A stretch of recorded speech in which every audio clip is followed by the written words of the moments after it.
Et salut les potes, j'espère que vous allez bien et que vous avez la forme. Je vais enlever mes lunettes de soleil parce que en fait ça commence à faire un petit peu la nuit là. Je vous retrouve ici en direct du Pays de Galles depuis notre maisonnette de vacances. Ça fait plaisir, il fait pas beau, c'est magnifique. Pour ceux qui me connaissent pas, je m'appelle Adelin, je suis réalisateur, étalonneur et prof en école de ciné. Et dans cette vidéo aujourd'hui, là tout de suite, je vais te parler des grosses nouveautés Panasonic, notamment au niveau des baisses de prix de ouf de ces optiques. Comme ici, ce 70-200 2.8 stabilisé que j'ai en main. Donc, on va faire simple, on va parler des trois optiques qui ont baissé de prix.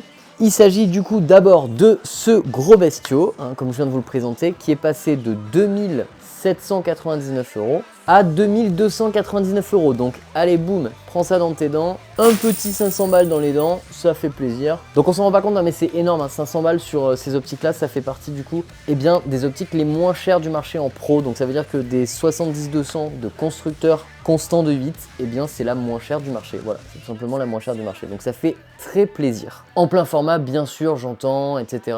Pas de blague là-dessus, on se comprend. Donc c'est vraiment hyper agressif comme prix et c'est une optique, alors celle-là c'est une optique qui est magnifique, on l'a testée au Danemark, elle est exceptionnelle, du coup je l'ai trouvée géniale. Elle est de la taille d'un 70-200 mais c'est pas non plus un énorme bazooka, elle est pas si lourde que ça. Elle a deux modes de stabilisation différents, pareil pour les modes de focus, elle s'utilise avec une bague et puis à l'avant vous avez un truc très cool chez Pana, c'est que vous avez une petite bague comme ceci que vous pouvez en fait faire glisser. Donc là vous êtes en manuel focus et là hop en auto. Très pratique. Il y a des boutons de partout aussi qui vous permettent de faire des boutons raccourcis. Bref, cette optique elle est assez vénère et je l'apprécie beaucoup. Je la pose.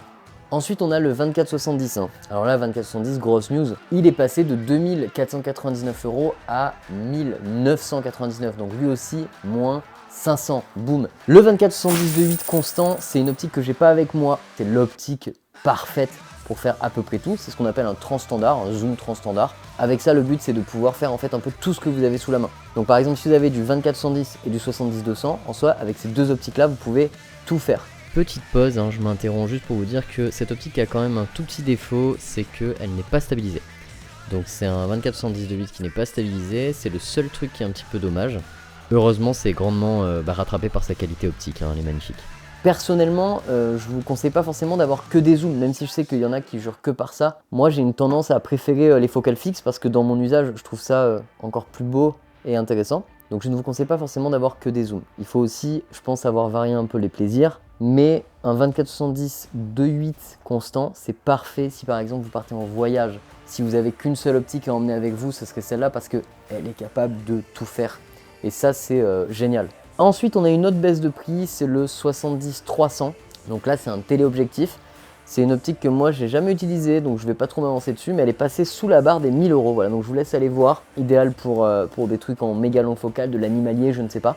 C'est une optique, comme je vous dis, moi que j'ai pas trop utilisée, mais pareil sur le marché, il y a très peu d'optiques qui vont si loin, qui sont si peu chères, tout en ouvrant quand même correctement avec un max à 5.6, donc ça vous fait une 4.5, 5.6. C'est pas mal sur ce genre de long focal. On est parti au Danemark pour faire une longue vidéo sur toutes les optiques, sur la monture L en règle générale. Donc là-dedans on parle de beaucoup de choses, on parle notamment des optiques de chez Sigma, de chez Pana. On parle de l'alliance en fait et du fait qu'on va retrouver plus de 60 optiques dans le parc. Ça va venir sur la chaîne assez rapidement, mais là cette vidéo là c'est plus pour vous dire que j'ai trouvé ces news assez importantes. Enfin en fait j'ai été assez scotché quant à la conférence, on a eu cette baisse de prix là, c'est énorme, je pensais pas du tout que ça allait être autant. Je pensais pas qu'ils allaient à ce point-là descendre parce que du coup ça fait d'eux vraiment, comme je vous disais, les optiques les moins chères du marché en constructeur plein format. En 2.8 constant, regardez, on va vérifier encore une fois. Chez Sony, chez l'IPLN, on est à 2999 € pour le 70-200 2.8, donc c'est extrêmement cher. Donc là vous imaginez pour 2299 €, vous l'avez, donc c'est vraiment très bien, c'est 700 € de moins. Et chez Nikon, on est aussi à 2949 €, donc c'est kiff kiff. Bon, c'est une très belle optique bien sûr, mais c'est pareil, c'est assez cher, évidemment, c'est encore beaucoup plus cher. Donc finalement, avant ils étaient pas loin, mais là ils sont vraiment beaucoup plus bas. Pareil, on va faire la comparaison avec le 24-70. On est à 2400 € pour le 24-70 2.8. Sur Panasonic, on a passé la barre symbolique des 2000 €, on est dessous, on est à 1999, donc on est à 2000, donc on va économiser 400 € par rapport à chez Sony, c'est énorme. Et chez Nikon, le 24-70 2.8, il est à 2599 €, donc il est encore plus cher. Bon, il est très beau, on va pas se mentir, par contre, c'est une optique qui est magnifique à nouveau. mais voilà, du coup c'est pareil, là on va carrément économiser 600 balles. C'est énorme 600 balles. Avec 600 balles, vous pouvez acheter des tonnes de trucs. Et notamment avec 600 balles, vous pouvez acheter carrément une optique de plus, par exemple une optique de chez Sigma ou une optique Lumix S. Voilà, c'est toujours ça de plus en fait. C'est énorme, ça plus ça plus ça fait beaucoup dans la balance. Ok, petite pause, les amis, je m'interromps en post-production pour préciser 2-3 petits trucs. Évidemment, là je parle des optiques Pana, je le compare à des optiques constructeurs. Ça veut dire que je les compare en fait à Canon, Nikon, Sony, bref, à des constructeurs d'hybrides. Je l'ai un peu mal précisé, c'est assez maladroit, mais en gros, bien sûr que chez Sigma, tu vas trouver des 24-70 2.8 beaucoup moins chers, et chez Tamron, etc. Et c'est le concept en fait. Donc toutes ces marques-là, elles font forcément des transstandards pour les concurrents moins chers, et même chez Panasonic pour la monture L, avec par exemple Sigma. Donc évidemment, le 24-70 2.8 Sigma, il est beaucoup moins cher que le 24-70 2.8 Pro de chez Panasonic. Enfin, beaucoup moins cher, avec des guillemets. C'est le concept de ces marques, elles existent pour ça. Ici, on parle pas de marques d'optique comme Sigma, on parle vraiment des optiques constructeurs, donc Canon, Nikon, Sony, et justement, je m'en vais vous parler de Canon parce que j'ai oublié de les citer aussi. Et donc Canon, hein, effectivement, on va retrouver une optique qui est le Canon RF 70-200 2.8, on va la retrouver à 3200. Donc en fait, j'ai oublié de les citer parce que finalement, Canon, moi, c'est une marque que j'utilise pas du tout, très très peu. Et j'ai carrément oublié, mais en fait c'est la plus chère. La plus chère, c'est vraiment la 70-200 de Canon. À 3200, c'est vraiment elle est largement dans les cieux. Et la 24-70 2.8, elle est à 2749, donc c'est une des plus chères aussi. Elle est quand même assez chère. Mais en revanche, elle est stabilisée, hein. Ça c'est quand même intéressant de le signaler. Donc c'est très cher aussi, hein. Alors, bien sûr, ça comprend pas aussi la qualité optique, parce que certains d'entre vous pourraient me dire, oui, mais c'est bien de comparer le prix, mais si elles sont optiquement infiniment meilleures, infiniment supérieures, ça sert à rien de comparer le prix. Alors dans les faits, effectivement, hein, si on veut être stricto scientifique, effectivement, on compare en termes de qualité pure.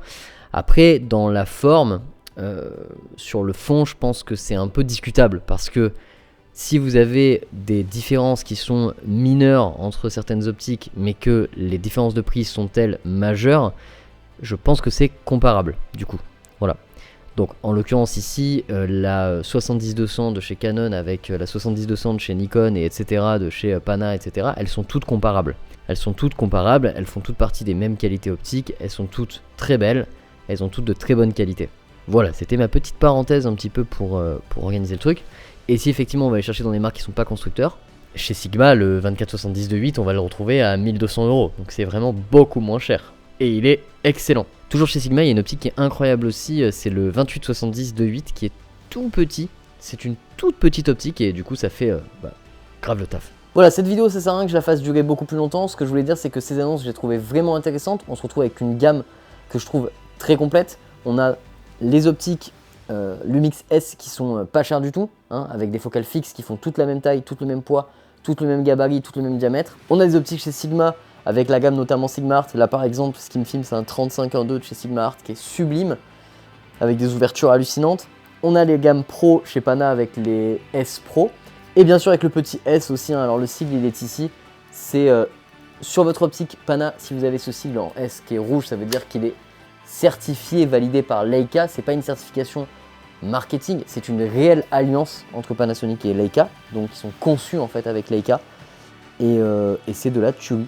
Si ces optiques elles vous intéressent, n'hésitez pas à passer par les liens qui sont en dessous, ça soutient la chaîne, et à utiliser mon code créateur Adelin à mettre dans votre panier sur IPLN.